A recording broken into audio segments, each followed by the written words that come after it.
There was a time before automobiles and shopping malls and cell phones when you had to work pretty hard to get the things you needed just to live a reasonable life. In fact, most of life's essentials, like the clothing on your back, the food on your table, even the house in which you lived, were the product of muscle, human as well as animal, and individual skill. Because you had to grow or make the things you needed, it took a lot longer to get them. Want fast food? Forget it. No drive-in chicken joints here. A new house, a bigger barn? Start with the trees at the edge of the forest.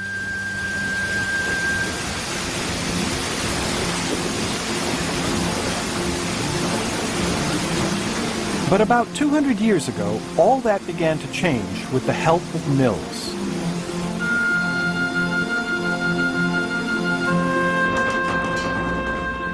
These early factories turned out machine-made products that could be bought in stores, and they offered a new way of working that changed the way people lived. Societies that once responded to the rhythm of the sun and seasons now moved to the beating of the clock. This industrial revolution would bring giant factories and working classes, entrepreneurs and inventors, and an era we call mill times.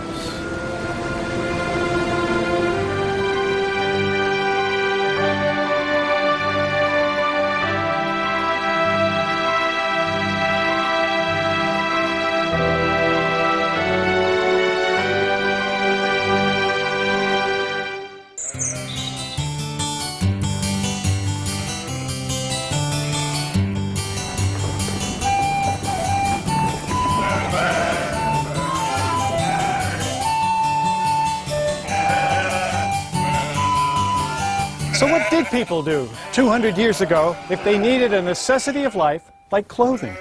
Say you need a new pair of pants or a shirt. There's no mall nearby, so you have to make them. And the first thing you must do is gather the raw material. Now in some regions you turn to cotton or flax, but here at New England's old Sturbridge Village you turn to sheep for their wool.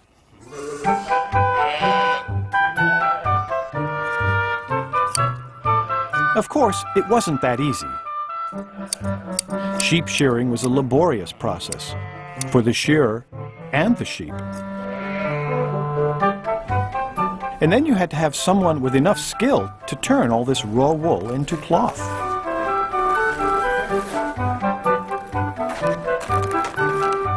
After cleaning the wool, it had to be carded. This took strong fingers and prickly brushes, like pet brushes, to untangle and separate the fibers, and to create wispy tubes of wool called slivers.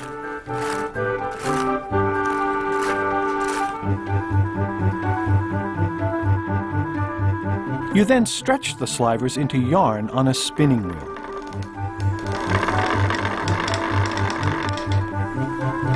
Notice how the yarn gets twisted as it winds onto the spindle? This makes it strong enough to weave without breaking.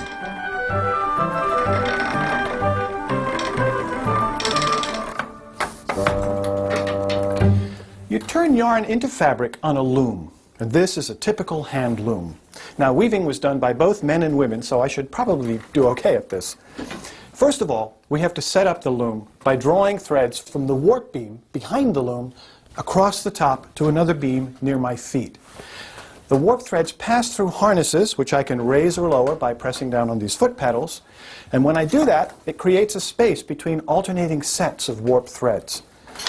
I'm going to take the shuttle, which is this wooden contraption with a spool of yarn in it called a bobbin, and I'm going to push it across through that space, perpendicular to the warp threads. I then press it down, change pedals to raise the other harness to create that over and under pattern that you get used to seeing in weaving. I send the shuttle back through, pull it snug, tamp it down, and repeat this process over and over again until there's something else I'm supposed to do or my arms fall off. You can see just how much time is going to go into this to produce enough fabric to make clothes. I mean, there's the carding and the spinning and the weaving. Then there's the cutting and the stitching and so on, which sort of explains why people back then would have had relatively few clothes. But by the middle of the 1700s, help was on the way.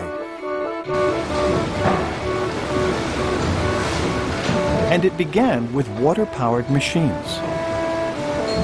For centuries, people had used the turning force of water wheels to help with tough jobs like driving blades for sawing wood,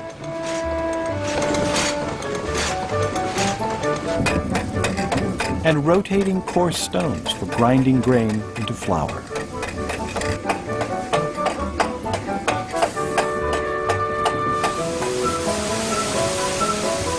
But eventually, water wheels began to power more complicated devices that would revolutionize cloth making, like this carding machine.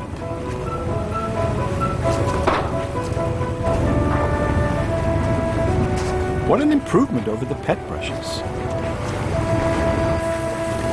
And by rolling out wispy slivers all day long, it was a great labor-saving device. But this was even better.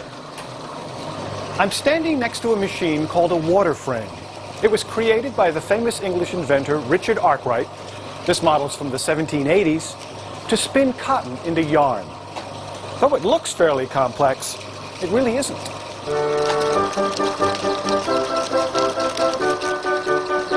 It runs on water power, just like the carding machine and saw blades we saw earlier.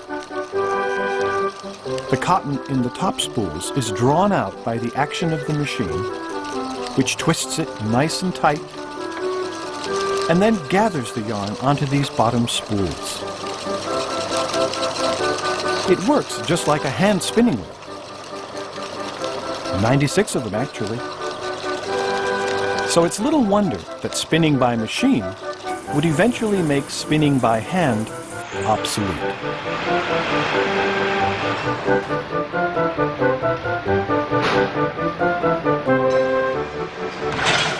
In no time, spinning mills began springing up all over England. By the late 1700s, these mills were putting whole villages to work, making yarn inside the new factories or weaving it into cloth in their homes. The spinning industry was so successful, it quickly spread to the rest of Europe. And it was only a matter of time before it reached England's former colonies in America as well.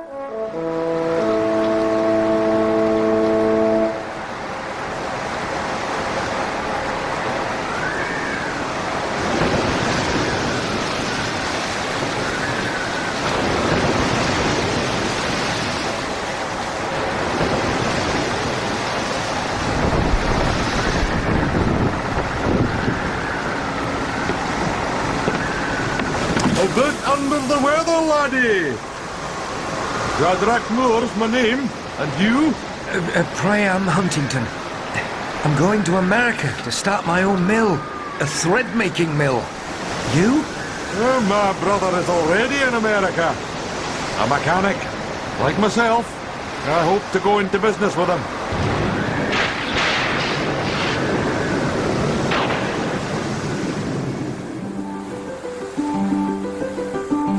Could such an English spinning mill be built in this rough land? There aren't many who would have the skill. But if anyone could do it... It'd be me. Now, I need only find some person of means to invest in my vision.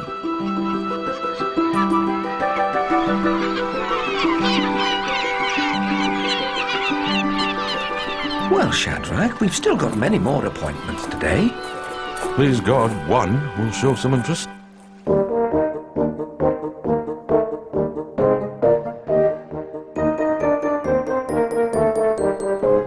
You'll never make money out of that in America, Mr. Huntington. Good day to you. I suppose I'd best be writing my brother about that job after all. Well, they say America is a land of opportunity for a man with a vision, and I'm sure I am that man.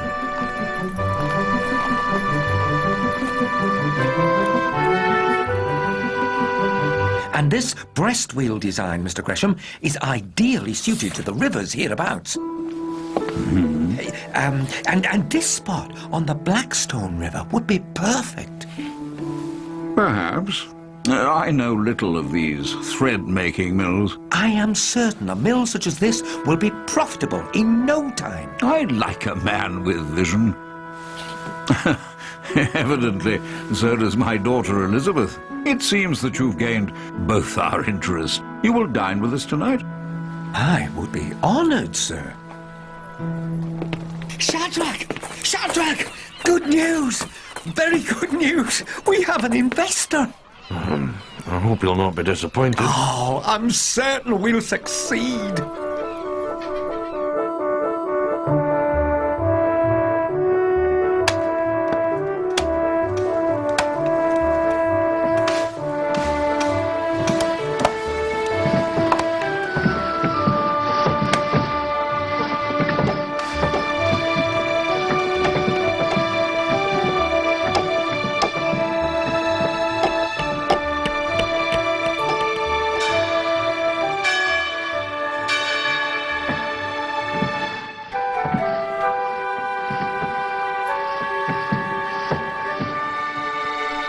And I now call upon my son-in-law, whose vision inspired me in this noble enterprise, to inaugurate Huntington Mill. Friends and neighbours, on this day, our community is entering a new era, such as has never been seen before in this land. Huntington Mill will bring new jobs, new opportunity, and new prosperity for all.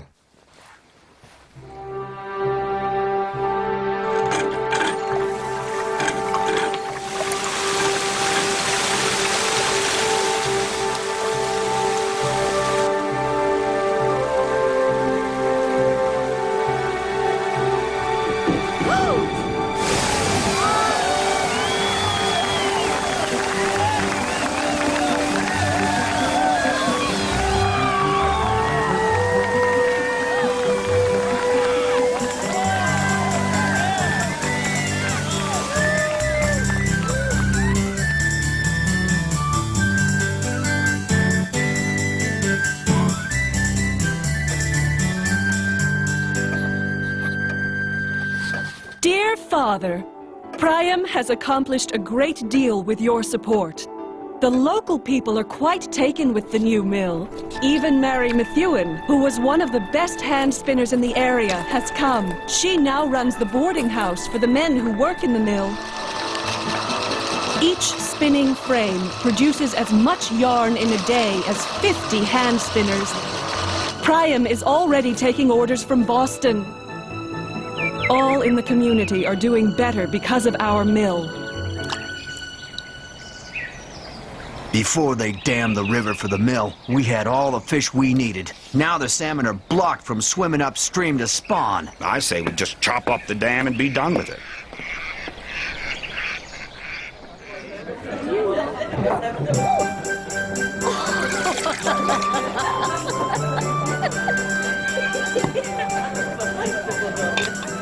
One year ago today, we opened our doors, Shadrach. And you've yet to turn a profit. Ah, but we're close, and we're still building our business. Our time will come.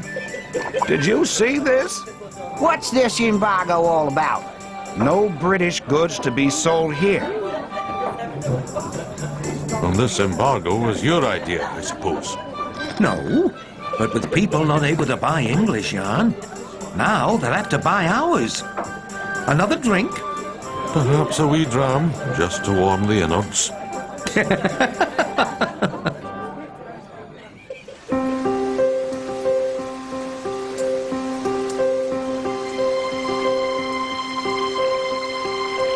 All mills need a steady supply of running water. And here in New England, there's plenty of rain and melting snow to feed powerful rivers that once drove the big wheels of the new textile mills. But any river's flow can be unpredictable. Sometimes there's too much water, sometimes not enough. So to control the power of the river, mill owners built dams. Now this old dam on the Branch River in Rhode Island is a typical mill dam. It doesn't completely block the river, but it raises the height of the water to create an elevated mill pond. Now, if we dig a channel called a head race from the pond to the mill, that pent-up water behind the dam will flow through the head race, turn the wheel, and then rejoin the river through the tail race.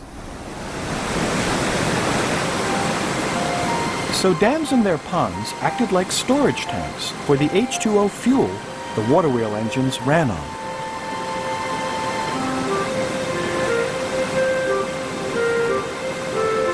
You can still find scores of mill dams all along New England's rivers. But this one in Pawtucket, Rhode Island is special because it powered America's very first spinning mill.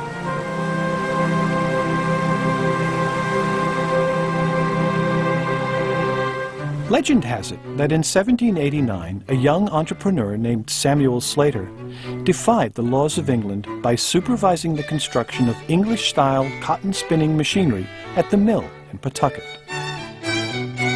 England had tried to protect its fledgling monopoly on spinning machines with patents, but Slater, who worked in the mills, understood how to make similar machines and came to America to seek his fortune.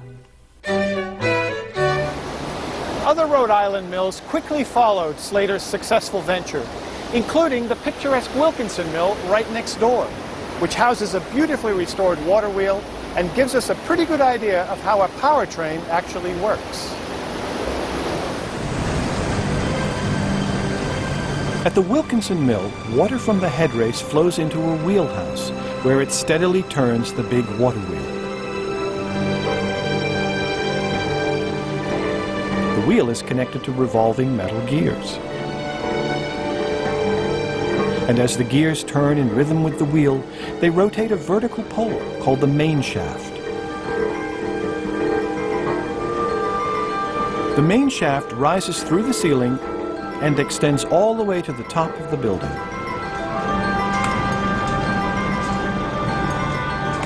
On each floor, the vertical shaft turns horizontal shafts that hang just below the ceiling. A leather belt carries the power from those horizontal shafts to a pair of pulleys above each machine. Now, to get the power to the machine itself, I'm going to turn the machine on by sliding the belt from one pulley to another. And voila, the machine works. Now, this is not a spinning machine, it's a lathe. A lot of mills, like Wilkinson, had their own machine shops. This is a wood lathe. It was actually used to produce those humble workhorses of the spinning industry, the bobbin.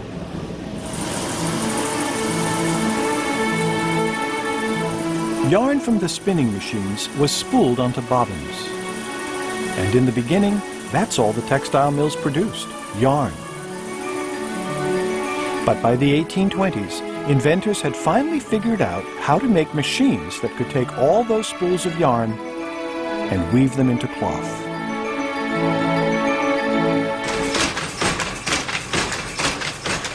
This power loom is weaving a plain piece of fabric. All the things I had to do on the hand loom are now being performed by this machine, only a whole lot faster.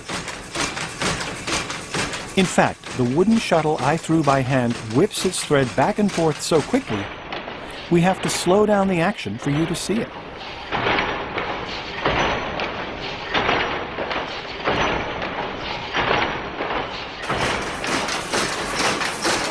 These looms could be very dangerous. If a shuttle like this should break free, it could pierce your flesh like a bullet. If you got your sleeve caught, it could cost you an arm. But when the power loom was perfected, weaving, like yarn spinning before it, would move from the home to the mill.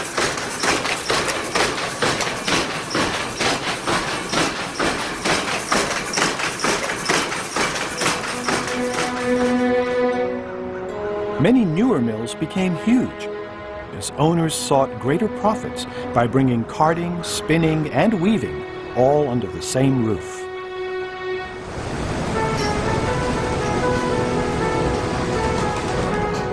As more and more mills sprang up, there was increased competition and the occasional dispute over issues like backwater. Backwater would occur when one mill's dam impeded the natural flow of the river to the point where water wheels in upstream mills couldn't turn properly.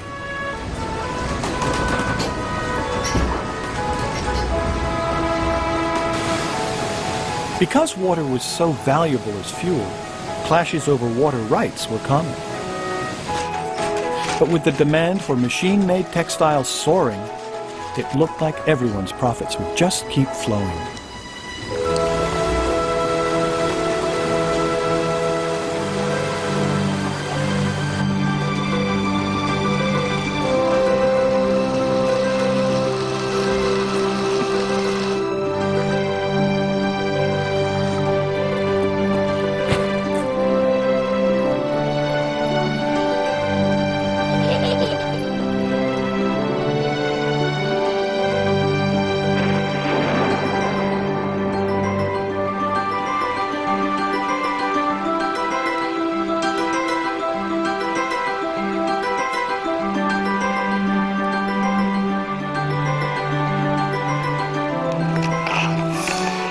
Daniel, come back now. You're getting cold. Oh, just a few more minutes, Mama.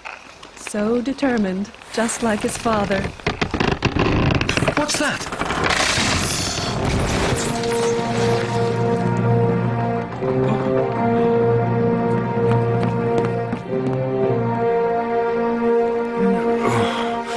Water wheel shaft has just cracked. Ice. Machines don't last forever, you know. And we've all these new orders to fill. By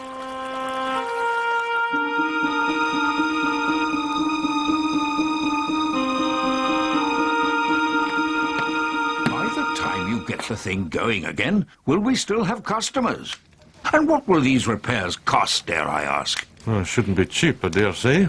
I know it looks grave, but this actually could be good for us. Really? This optimism could be the death of us. Dear, oh dear, oh dear. Why don't we regard this as an opportunity to increase the size and capacity of the mill? We could improve the dam and install a bigger wheel to run even more machines. Had I but thought of that, I'd have sawed the shaft in half myself before now. Josiah, I believe we'd make back the investment many times over. You're talking about rebuilding the entire mill, investing in new machines. It will take years to recover our funds. Spinning is merely the beginning. There are looms now that will actually weave cloth. We can be the first in the area to have them. There's no end to progress if we only prepare ourselves to meet it.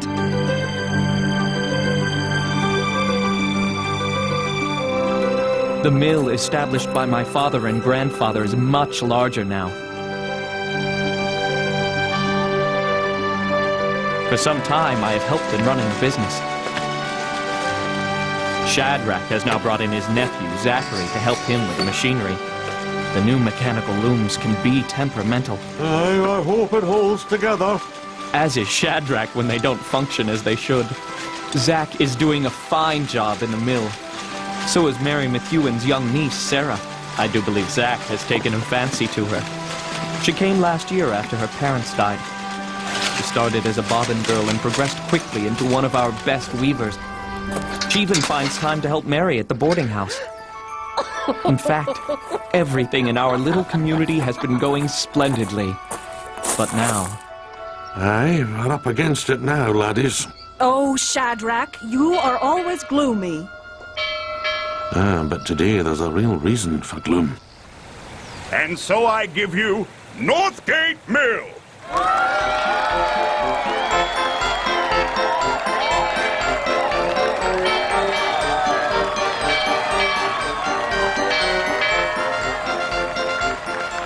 Yes, Shadrach. We're not alone anymore.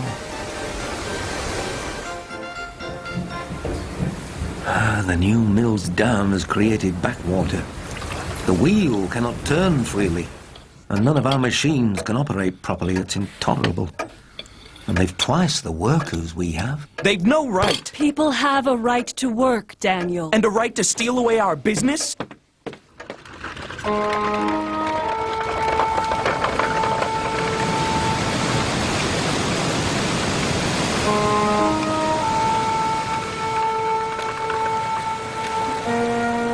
what might I do for you, esteemed gentlemen? We'd like to speak with the owners. Regrettably, they live out of town. Who are they? They prefer to remain discreet. Prudent business, you know. Last week, your dam backed up the water and made it impossible to turn our wheel at speed. You're depriving us of our just water rights. A matter of opinion, I'm sure. A matter of fact. With respect, sir, what is a matter of fact, if memory serves, is that you dammed the river long before my employers did so. Well, that was a different situation. But germane, I should think. Good day to you, gentlemen. We shall achieve our desired outcome through the courts. But if they don't do anything, we could be ruined. You've worked too hard for that, Father.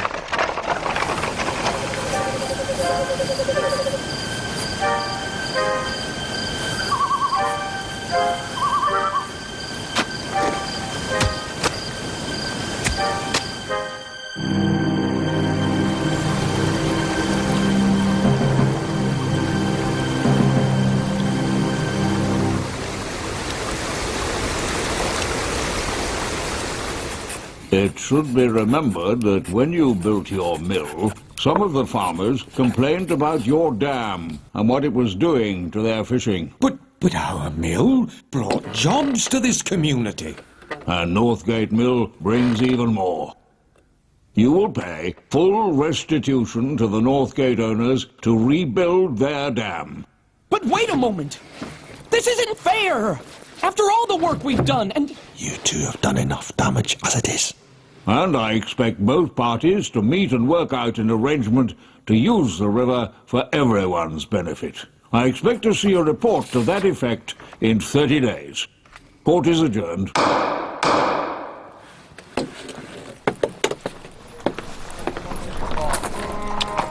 Mr. Zachary Moore.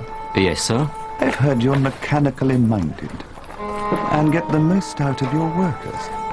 Those are valuable skills, young man. Valuable skills indeed in an industry such as ours.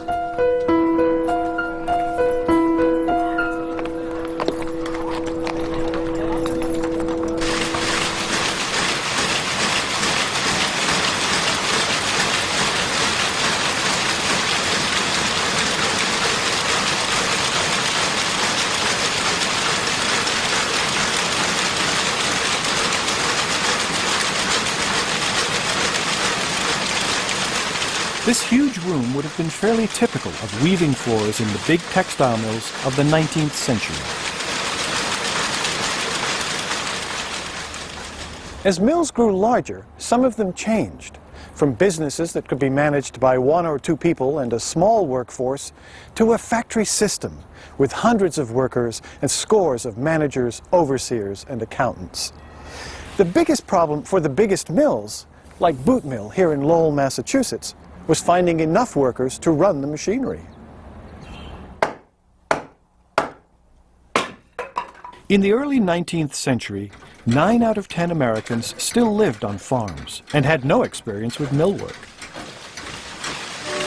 Without enough skilled hands to run the complex machinery, the big mills of Lowell, Massachusetts would have remained a dream. It was American textile entrepreneur Francis Cabot Lowell who had the vision in the first place. He had witnessed the terrible conditions faced by mill workers in England and decided he could create a wholesome atmosphere that would attract country women to work in his mills. When he offered decent wages too, the daughters of cash-strapped farmers flocked to this unique city of mills and became famous as the Lowell Girls. When they arrived, the women found that Lowell was serious about the wholesome atmosphere. There were rules and curfews that everyone had to follow, even when they weren't working. Drinking alcohol was strictly prohibited, for example. And to further protect their reputations and souls, employers required all women to attend Sunday church service.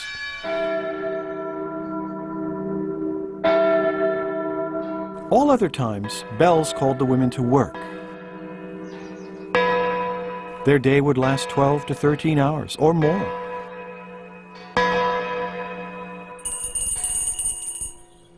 And when they weren't working, they spent most of their time inside one of the hundreds of boarding houses scattered throughout the city. The women of Lowell were very well fed by their employers. One wrote, "We had cod soup, baked cod, and fish hash. We have pie 2 or 3 times a day, coffee and warm biscuits." All the workers got 3 decent meals a day, clean linens, and a room to sleep in, and all for about $1.25 a week. Now that may sound like a bargain, but it only left them $2 or $3 a week after working for 70 hours or more. Now that's about the same as a few $100s in today's money. Not great for all that work, but still a lot better than working on the farm, where they probably would have gotten nothing. Excuse me, is there any more of that fish hash?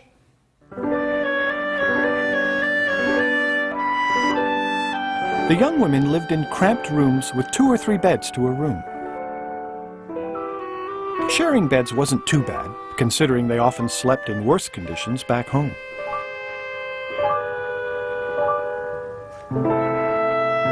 They loved to write letters and keep journals.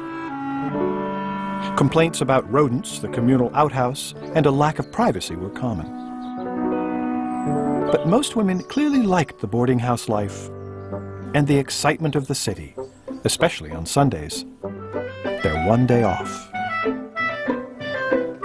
After church, they would spend their time courting, socializing, or promenading in the fresh air. They might attend a play, a lecture, or a concert, until this brief respite was over. And then it was back to the mills for another week of heavy toil.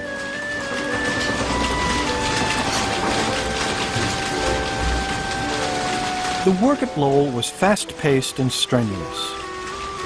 The noise of the machinery made some workers deaf, and the dust-filled air was unhealthy to breathe. Most women saved their money and left after a few years. Some returned home. Others struck out to make their own destiny. But while they were here, they became highly skilled workers capable of performing the intricate tasks that made these mills successful.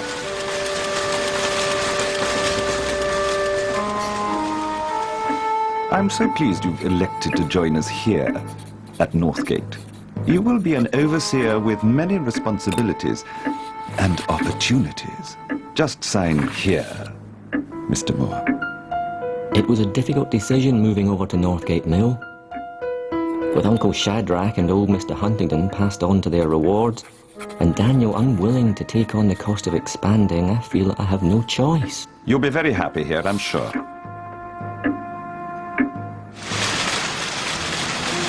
I know Daniel thinks I deserted him, but this mill represents the future far more than his.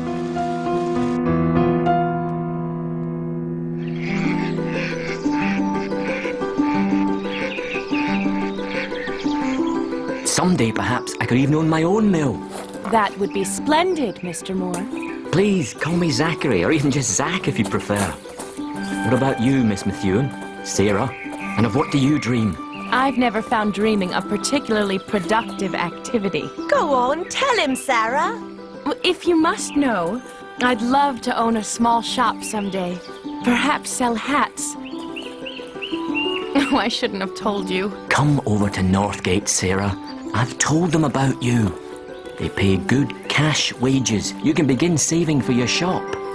I'd be old before I'd saved enough. Some of the weavers put away as much as $50 a year. But they must work so much harder and faster, I hear tell. Most are country girls who don't know the ways of industry. With your experience, you'd be fine, a top earner in no time. I'll consider your offer, Mr. Moore. I hope you will. Did you hear that? Cash wages. And I'll bet I could operate a loom, just like you. And you could get to know Mr. Moore even better. Stop! These opportunities don't come along every day.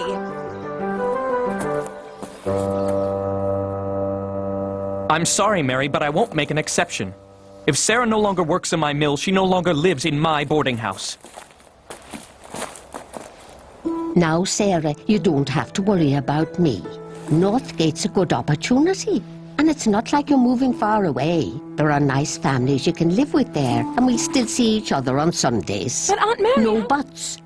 You have to make your own place in this world, just as I came from the farm to the mill when I was about your age.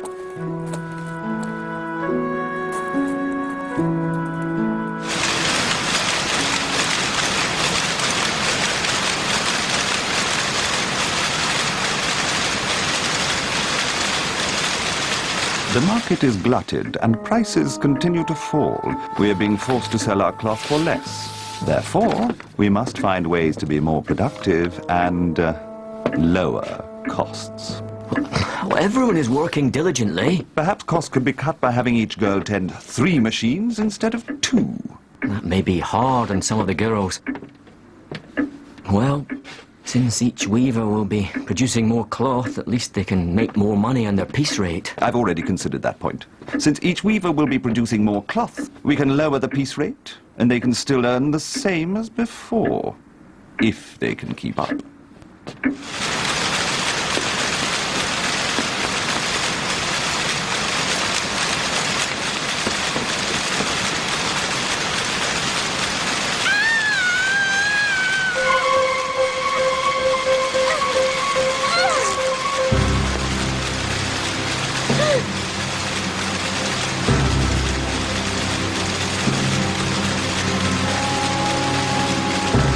Must be nice having a beau who's such a friend to us workers. He's not my beau. I hear they're rewarding him for getting more work out of us. I'm sure that isn't true. He isn't like the rest of them. He is them.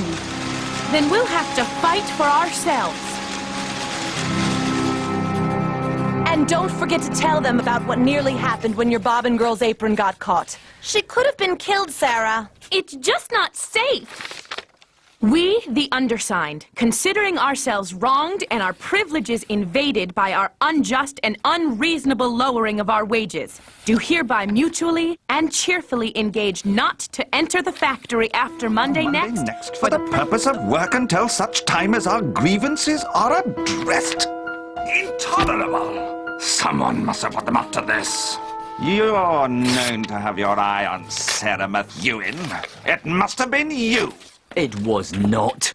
But they do make a case for themselves. We speeded up the machines and lowered the wages. Surely you would grumble too. What shall we do then, Zachary? You tell me. Cut profits to our investors? If we do that, they will close the mill entirely. Better lower wages than none at all. These are tough times.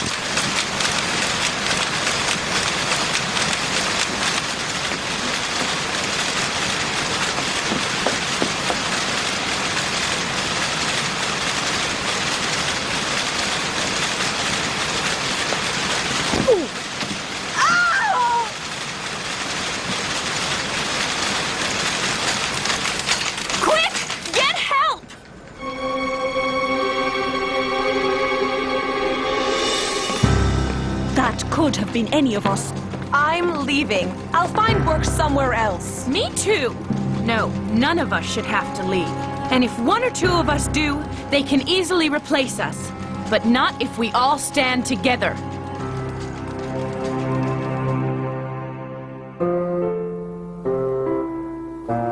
This is Moses Brown, the Rhode Island businessman who enticed Samuel Slater to Pawtucket and then helped finance Slater's pioneering cotton mill. Moses was a chance taker who was fascinated by inventions like his prized electrostatic generator and by visionary enterprises like spinning mills. I'm standing in the beautifully restored home of Moses's brother, John Brown, who was a fighting patriot, a friend of George Washington's, and a very successful financier. John owned a world-renowned shipping company and was a prominent investor in the manufacture of rum, the smelting of iron, and the trading of slaves. His businesses made him extremely rich, so he built this impressive home in Providence and filled it with famous guests and fine furnishings. Though they were both successful businessmen, the Brown brothers did not necessarily see eye to eye. John was unabashed in his support of the slave trade, and Moses, a converted and devout Quaker, was so opposed to slavery, he fought hard to abolish it. But like his brother, Moses Brown remained an entrepreneur, and when he chanced upon textile manufacturing, he could hardly have imagined he was helping to transform New England. Now, Moses was basically an investor in the industry. Other textile pioneers built their mills from the ground up and spent their lives trying to make them successful. This bucolic-looking place is Harrisville, New Hampshire. Harrisville began as a single woolen mill, and like similar enterprises, grew in size and importance after the American embargo of British textiles in 1809. The mill was started by Bethuel Harris and his sons, Cyrus and Milan. With a few $1,000s and a dozen workers, they began a woolen operation that would last 150 years. The Harrises lived in those houses over there, not a stone's throw from their mill. Over time, they built more mills, boarding houses for single workers, and individual homes for families.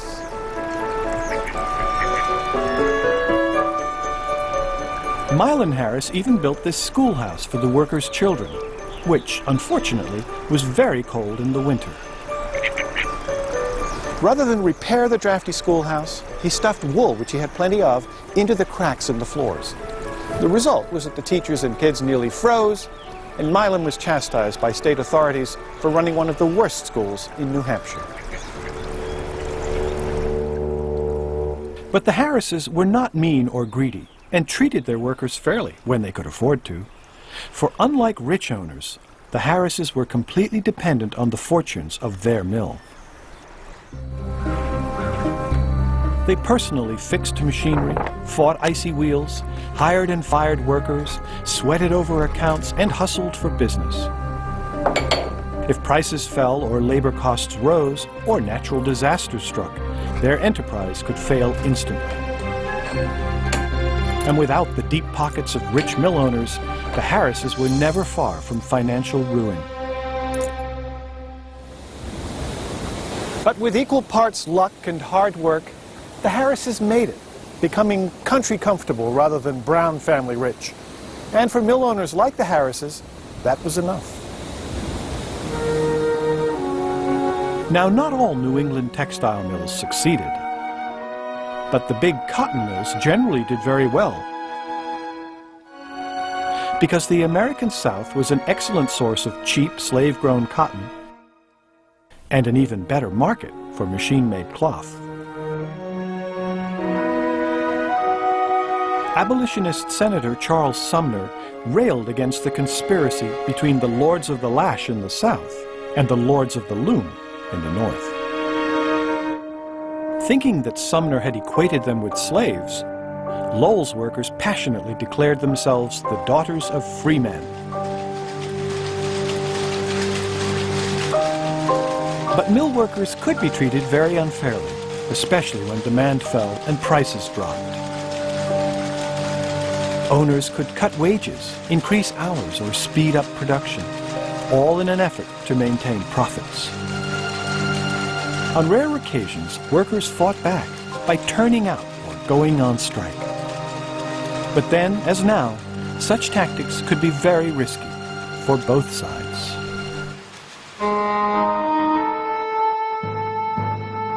They actually walked out? These girls must be taught a lesson. We cannot have them dictating terms. Next they'll want Saturdays off. Who was their leader? I believe a young woman by the name of Sarah Methuen. Well, get rid of her. By your leave, gentlemen, perhaps a subtler plan might be effective. With the upturn in the market, the Northgate mill owners have authorised the following. They will shorten the workday by 1/2 hour and are prepared to pay an extra penny on piece rate. Well, at least they've done something. I know how unfairly you've been treated, but I hope you feel this is a step in the right direction.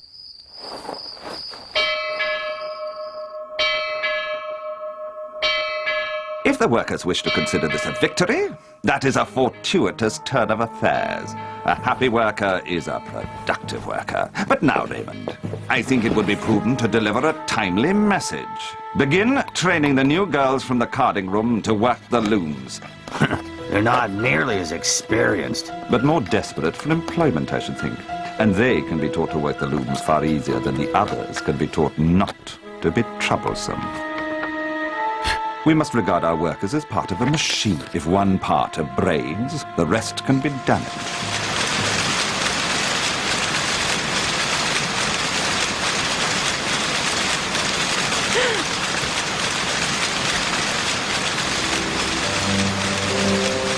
What is that, Sarah? I've been sacked. You are to leave the premises immediately. Gather your belongings from the boarding house and be gone by tomorrow morning. Here's the money owed you.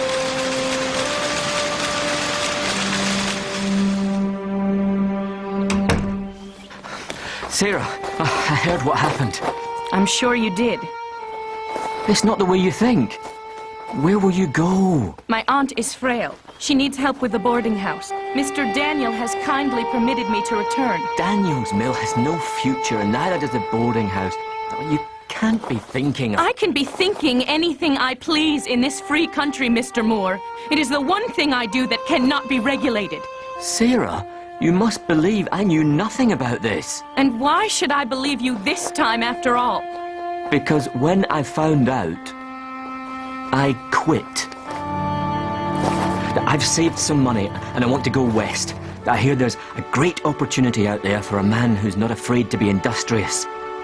Lord knows you're not that, Zachary Moore. Good luck to you. It could be a hard life at first until I get my feet planted, but it could be a great adventure. And it's an adventure I'd dearly like to share. I'm sorry. My aunt needs me. I won't give up on you, Sarah. I promise you that.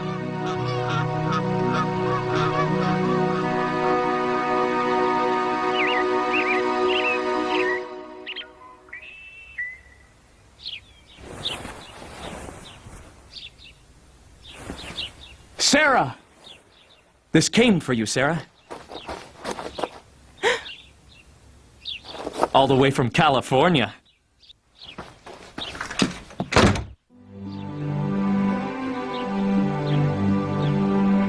My dear Sarah, perhaps you've heard about the gold strikes in the new state of California. My mechanical skills have paid off handsomely in the design of mining machinery. I'm in San Francisco now, where I definitely detect the need for a fine hat shop. I'd dearly love to invest and be your partner in that enterprise, and make you my partner in all other things as well. I know I'm not very good at putting things into words, Sarah, but if you could see a future in California as my wife, you would make me the happiest man in this fortunate land of ours.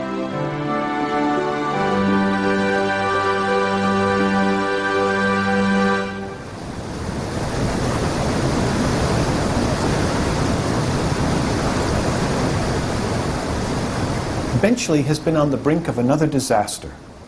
The first night I lit candles, he sent for his children to come home, which they did. Afterwards, he and I had a considerable of a warm debate. Now, the letter was the telephone of its day, the primary means of communication over distance.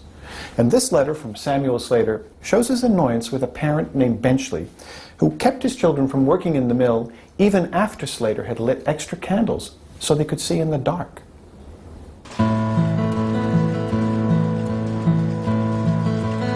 Yes, children worked hard at Slater and at other mills throughout New England. They also worked on farms and in craft shops, just about everywhere.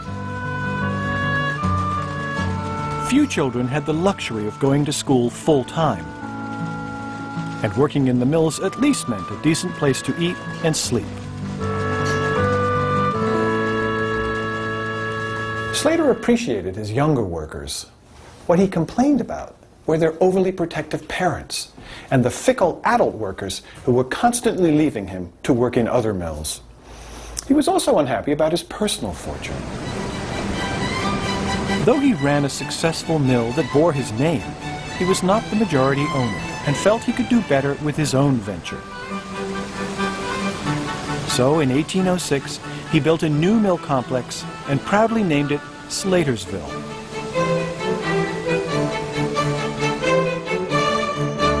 Over the decades, the surrounding community grew along with the mill.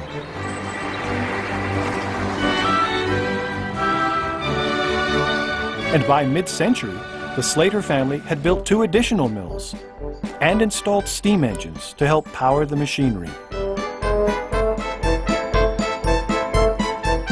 Quarrybank Mill in England houses an early working model.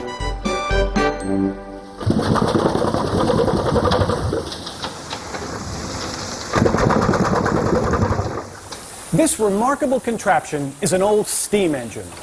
Look at the precise movement of the vertical piston. It's moved up and down by the rise and fall of steam pressure inside the cylinder. And that up and down motion is converted into rotary motion, which operates all the machines. This was a revolutionary device. It made it possible to run machines any time, any place, and in any kind of weather.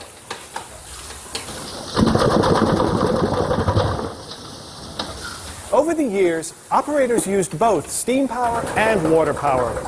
But eventually, the steam engine replaced water wheels as the primary source of power for most mills.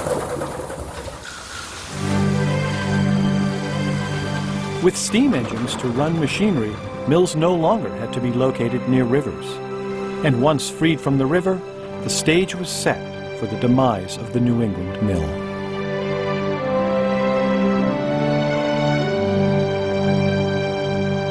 By the middle of the 20th century, many New England textile companies had moved south, where labor was cheap, where cotton grew right outside the door, and where swift-moving rivers no longer mattered.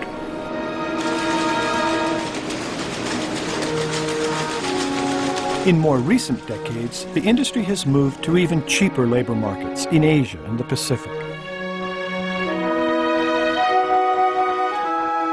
Today, the largest textile centers in the world lie far beyond the United States and Great Britain, leaving places like Slatersville abandoned and desolate.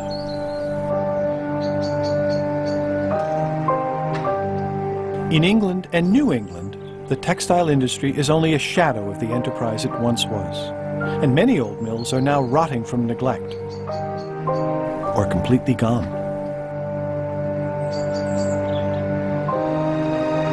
A few communities have restored mill buildings, turning them into apartments, shopping malls, even art studios. But here in New England, the industry that supported generation after generation of working families is, for the most part, over.